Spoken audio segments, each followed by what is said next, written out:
अब मैं असीम कुमार आचार्य जी से निवेदन करता हूँ। मंच पर उपस्थित मुख्य अतिथि डॉक्टर दिनेश उपाध्याय जी, हम माननीय डॉक्टर दिनेश उपाध्याय जी, मंच पर उपस्थित विशिष्ट अतिथि NIG का नेशनल प्रेसिडेंट विवेकानंद चौरासिया, मंच पर उपस्थित विशेष अतिथि NIG का national president general secretary Ajay Chauhan ji, मंच पर उपस्थित राष्ट्रीय सचिव राजेश मेहरा जी को हम हमारा अंतर से अभिनंदन निवेदन करता हूँ। और এখানে যারা উপস্থিত হয়েছেন আমার সাথী, তাদের কাছে আমি আমার অভিনন্দন জানিয়ে দু চার কথা বলতে চাই। আমরা এখানে যারা উপস্থিত হয়েছি, আমরা রাষ্ট্রহিতের জন্য এসেছি। রাষ্ট্র বাঁচলে আমরা বাঁচব, রাষ্ট্র যদি না থাকে আমরা কেউ থাকবো না। সেই জন্য প্রথমেই বলি যে প্রথমেই নার্যেতাং বিদ্যা, দ্বিতীয় নার্যেতাং ধর্ম, তৃতীয় নার্যেতাং পুণ্যম, চতুর্থে কিং করিষ্যতি। অর্থাৎ প্রথম জীবনে যদি আমরা ভালোভাবে বিদ্যা অর্জন না করতে পারি, তাহলে আমরা দ্বিতীয় ভালোভাবে অনেস্ট হইতে অর্থ উপার্জন করতে পারবো না। আর অনেস্ট হইতে অর্থ উপার্জন না করতে পারলেই আমরা তৃতীয় মানুষের উপকার করতে পারবো না, তাহলে চতুর্থে গিয়ে আমাদের জীবনটা বৃথা হয়ে যাবে। সেই জন্য আগে দেশকে সুরক্ষা রাখতে হবে, দেশের হিতের জন্য আমাদের, দেশের কল্যাণের জন্য আমাদের কাজ করতে হবে। দেশ যদি সুরক্ষিত থাকে আমরা সুরক্ষিত থাকব। কারণ আমাদের কাছে সম্পদ অর্থ কখন প্রয়োজন হয়? যখন মানুষ বেঁচে থাকে। ধরুন উদাহরণস্বরূপ বলি, ধরুন আমি পৃথিবীতে নেই, তাহলে আমার কাছে অর্থ সম্পদ এসবের কোনো মূল্য থাকবে কি? থাকবে না, সেটা অর্থহীন হয়ে যাবে। সেই জন্য সব কিছুর মূল্য হচ্ছে দেশকে রক্ষা করতে হবে। দেশের হিতের জন্য, দেশের কল্যাণের জন্য প্রত্যেকটা মানুষকে প্রতিনিয়ত কাজ করে যেতে হবে। কারণ দেশ বাঁচলে সমাজ বাঁচবে, সমাজ বাঁচলে আপনি বাঁচবেন, আপনার পরিবার বাঁচবে। দেশকে সুরক্ষা দিতে হবে, সেই জন্য আমাদের প্রতিনিয়ত লড়াই করতে হবে। যখন আমরা মহাভারতে দেখেছি, কৃষ্ণ যখন অর্জুনকে বললেন যে তুমি যুদ্ধে অবতীর্ণ হও, তো অর্জুন কি করলেন? দেখছে চারিদিকে যাদের দিকে তাকাচ্ছি সবাই আমার নিজের লোক, আপন জন। তো কৃষ্ণ বললেন যেটা কেউ আপন নয়, তুমি যদি 100 জনকে হত্যা করো তাহলে 1 কোটি মানুষ কিন্তু বাঁচবে। তুমি 100 জনের মৃত্যু কামনা চাও না 1 কোটি মানুষের মৃত্যু চাও?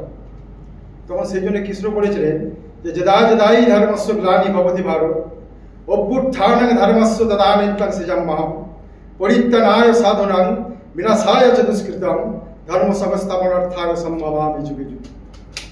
অতএব যারা পাপী লোক তাদের বিনাশ ঘটবে, এটা যুগ যুগ ধরে হয়ে এসছে। সুতরাং যারা অন্যায় করছে, যারা দেশকে টুকরো টুকরো করে দিচ্ছে, যারা আমাদের সমাজকে দ্বিখণ্ডিত করে দিচ্ছে, তাদের বিনাশ ঘটবেই ঘটবে। বিভিন্ন সময় বিভিন্নভাবে ঈশ্বর আমাদের এই ধরাধামে এসেছেন এবং তিনি বিভিন্নভাবে সমগ্র জাতির মধ্যে ঐক্যবদ্ধ করে একটা আন্দোলন করে হিন্দু যে পরম্পরা, সেই হিন্দু পরম্পরার একটা ভিত্তি স্থাপন করেছে।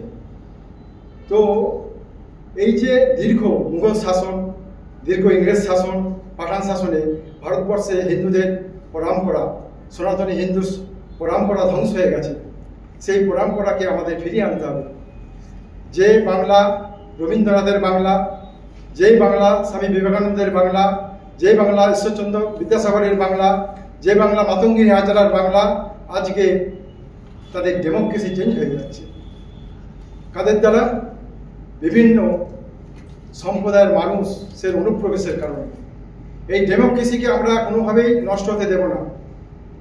তার জন্য আমাদের সংঘবদ্ধভাবে লড়াই করতে হবে। শুধু আমি একা লড়াই করলে হবে না, এটা একটা টিম ওয়ার্ক। সমস্ত মানুষকে ঐক্যবদ্ধ করতে হবে। যে ভারতবর্ষের এখন কিন্তু একটা সুদিন, কারণ আমাদের ভারতবর্ষে যারা সরকারে আছেন তারা রাষ্ট্রবাদী সরকার আছে। আমাদের কাছে ওই জন্য একটা কথা বলি যে সুখানিচ দুঃখানিচ চক্রপথ পরিবর্তন। তো আমাদের কাছে এখন সুখের দিন, কারণ আমরা একটা রাষ্ট্রবাদী সরকার দিয়েছি ভারতবর্ষকে, যে সরকার ভারতবর্ষের জন্য প্রতিনিয়ন্তন কাজ করে যাচ্ছে, আমাদের দ্রুত ডেমোক্রেসি চেঞ্জ হয়ে যাচ্ছে, বিশেষ করে আমাদের বর্ডারের রাজ্যগুলিতে। আপনি দেখবেন মুর্শিদাবাদ, মালদা, উত্তর দিনাজপুর, দক্ষিণ দিনাজপুর, শিলিগুড়ি, এইসব এরিয়াগুলো কিন্তু কোচবিহার, আপনার এইসব এরিয়াগুলো, বর্ডার এরিয়াগুলো কিন্তু ডেমোক্রেসি খুব দ্রুত গতিতে চেঞ্জ হয়ে যাচ্ছে। এই ডেমোক্রেসিকে আমাদের রুখতে হবে এবং যেভাবে অনুপ্রবেশ হয়েছে রোহিঙ্গা, যে রোহিঙ্গা অনুপ্রবেশ হয়েছে, এই রোহিঙ্গা অনুপ্রবেশ SIR হচ্ছে, আমাদেরকে তাদের সহযোগিতা করতে হবে। কারণ আমরা ভারত মায়ের সন্তান, ভারত মাকে বাঁচাতে হবে। ভারত মা বাঁচলে আমরা বাঁচবো, আমাদের পরিবার বাঁচবে, আমাদের সোসাইটি বাঁচবে, আমাদের হিন্দু পরম্পরা বাঁচবে। সেই হিন্দু পরম্পরাকে বাঁচানোর জন্য প্রত্যেকটা মানুষের নৈতিক কর্তব্য বা দায়িত্ব আছে। আমরা দেখুন, আমরা তো সমাজবদ্ধ জীব, সমাজবদ্ধ প্রাণী।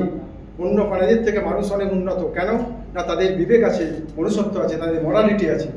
সেই মরালিটির দিক থেকে তাকিয়ে আমরা যদি মনে করি ব্যক্তি স্বার্থের কথা ভুলে গিয়ে, ক্ষুদ্র স্বার্থের কথা ভুলে গিয়ে বৃহত্তর স্বার্থের কথা ভাবতে হবে, দেশের কথা ভাবতে হবে। দেশ যদি বাঁচে আমরা বাঁচবো, দেশ যদি না থাকে আমরা বাঁচবো না। সুতরাং দেশের সুরক্ষা মানে আমার সুরক্ষা, দেশের সুরক্ষা মানে জাতির সুরক্ষা, দেশের সুরক্ষা মানে আমার পরিবারের সুরক্ষা। এই কথা বলে সকলকে আমি আমার অন্তরের অন্তঃস্থল থেকে শ্রদ্ধা এবং অভিনন্দন জানিয়ে আমি আমার বক্তব্য শেষ করছি। ভারত মাতা কি জয়।